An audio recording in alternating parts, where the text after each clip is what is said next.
Finders keepers, losers, weepers. That's what I always say.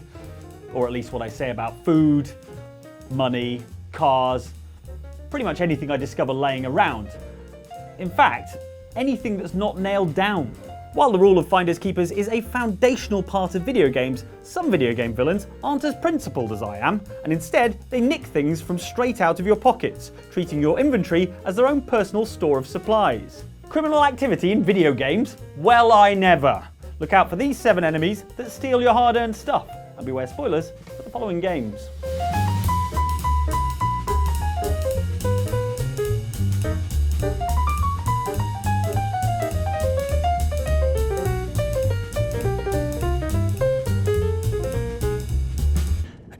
Use that opening to breach the castle. The guards haven't a clue about it. You'll slip right inside undetected. Elden Ring is full of nonsense. Killers behind corners, BS bosses, and tricky traitors in every area of the lands between. On your quest you'll meet a lot more foes than you do friends. I don't think the Tarnished was ever very popular.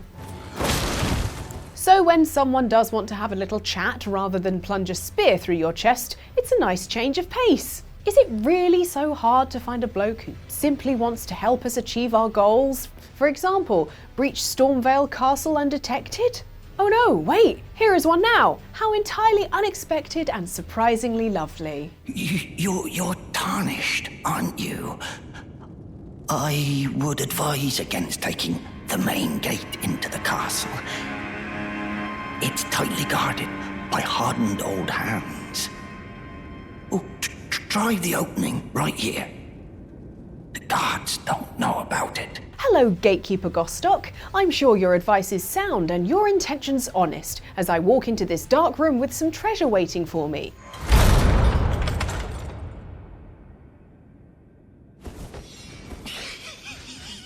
Oh no, there's a banished knight in here.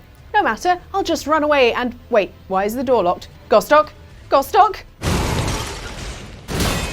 If you do trust Gostock, your greed may lead you to your death as he locks you in a room with a banished knight. It's possible to beat said knight, but in From Software's classic screw you manner, he's a little bit beefy and the room is a little bit small.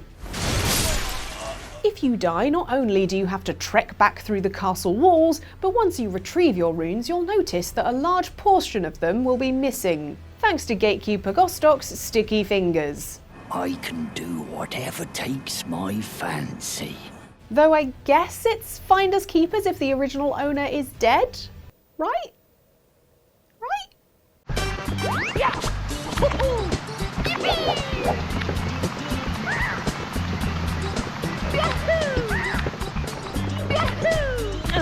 Mario isn't exactly great at keeping things safe. You'd have thought after losing a princess approximately a dozen times, he'd maybe, I don't know, at least install a front door camera for her or something? If the plumber is so bad at looking after literal royalty, I'm not sure why I'd expect him to ever be good at looking after his hat. In Super Mario 64, our hero encounters Ukiki the monkey, who's so adorable and so sweet that the player might not be able to withstand the temptation to pick the little guy up, which he will immediately come to regret. This monkey's favourite thing to do is to steal Mario's iconic red hat right off his head. And if hat hair wasn't embarrassing enough, without his cap, Mario takes extra damage.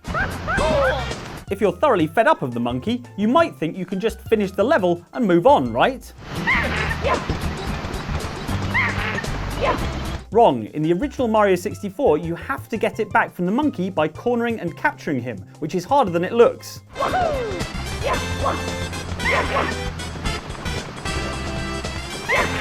So like I say, Mario isn't great at keeping things safe.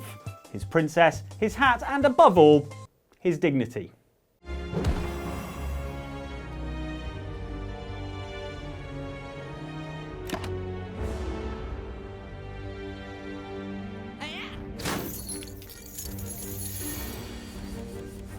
Slay the Spire's deck building put it on the map as one of the best card games around. The mechanics of counting damage, choosing paths and picking potions makes it both pretty tough and extremely replayable. The deck building mechanics are so engaging that you may even forget that you're climbing a spire to, slay it?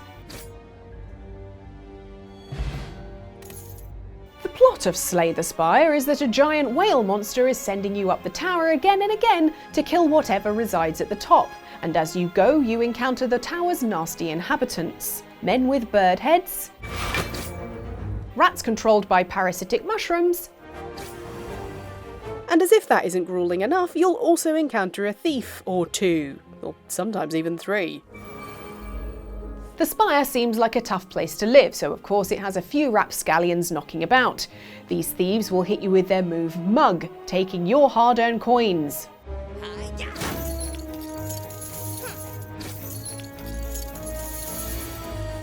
Fail to eliminate them in a timely manner and they'll escape, leaving your pockets lighter than your head when you finally get to the top of the tower. Because Slay the Spire is a deck building game with more than one way to create a successful deck, sometimes these thieves can be quite the pain. Poison might not kill them fast enough, and the looter's smoke bombs give them extra protection. Your coins are precious because you may need to remove some bad cards from your deck at a shop and replace them with something more effective. Lads, if you're going to steal my cash, at least buy some new trousers, will you? Those things are a state.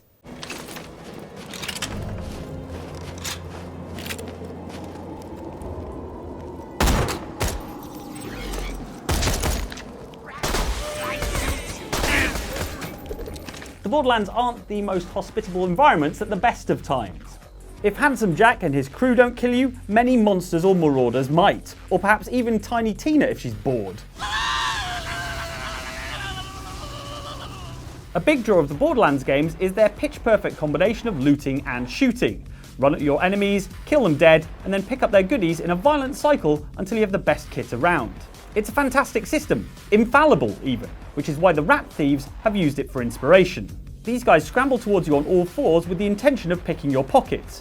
Once they've acquired some of your loot, they'll scurry away looking for a nice spot to bury your money. If they successfully bury it, well, there's no getting it back. Killing mutants? Easy. Using a shovel to recover your cash? Sorry, no can do. I'm a vault hunter, not a gold digger. Honestly.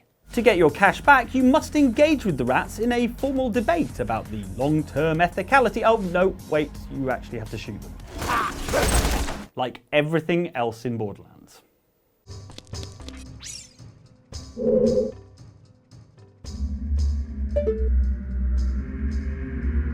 I'm personally not ashamed to admit it. I dislike likes. This recurring enemy from the Legend of Zelda series has a deceptively lovely name, which may have you believing that they're friendly, or at least passive creatures.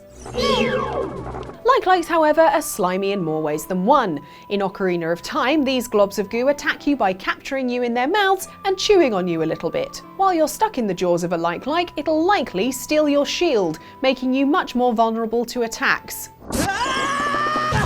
Kill the sucker and you'll retrieve your shield and other items it may have pilfered. It might also be time to have a shower. Who knows what ickiness is going on inside the mouth of a like. Link does. Poor boy.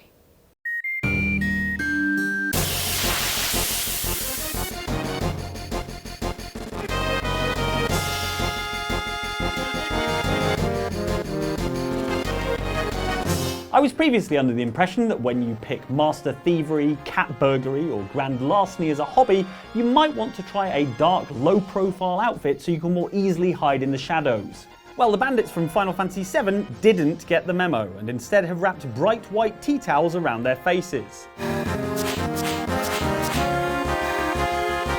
Actually, they might be onto something here. I look stunning. Despite their flamboyant outfits and coloured hair, these bandits are pretty effective in stealing some of your precious items. And maybe a little bit of cash too.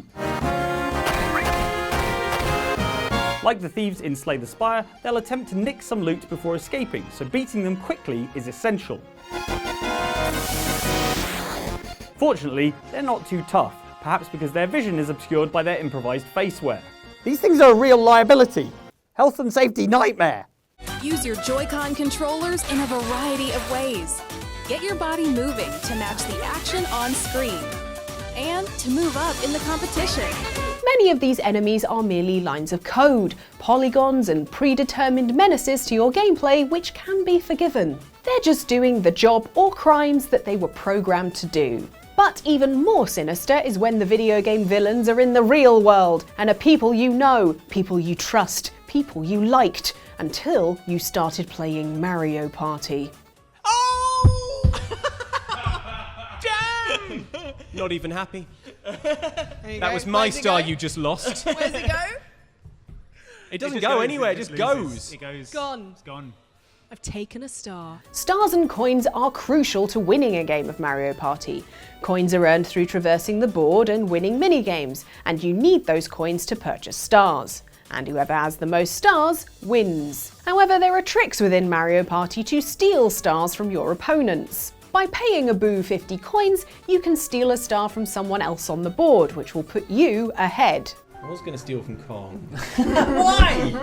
Few things are more likely to turn friends into enemies for life than seeing your agonisingly hard-won Mario Party stars lifted bodily out of you by a gang of thieving boos, working like translucent mercenaries for another player. A player who was supposed to be your pal, but has clearly chosen violence, and is now a lifelong nemesis. I swear, I'm gonna fry my next cube of meat so nicely, you'll regret making an enemy of me.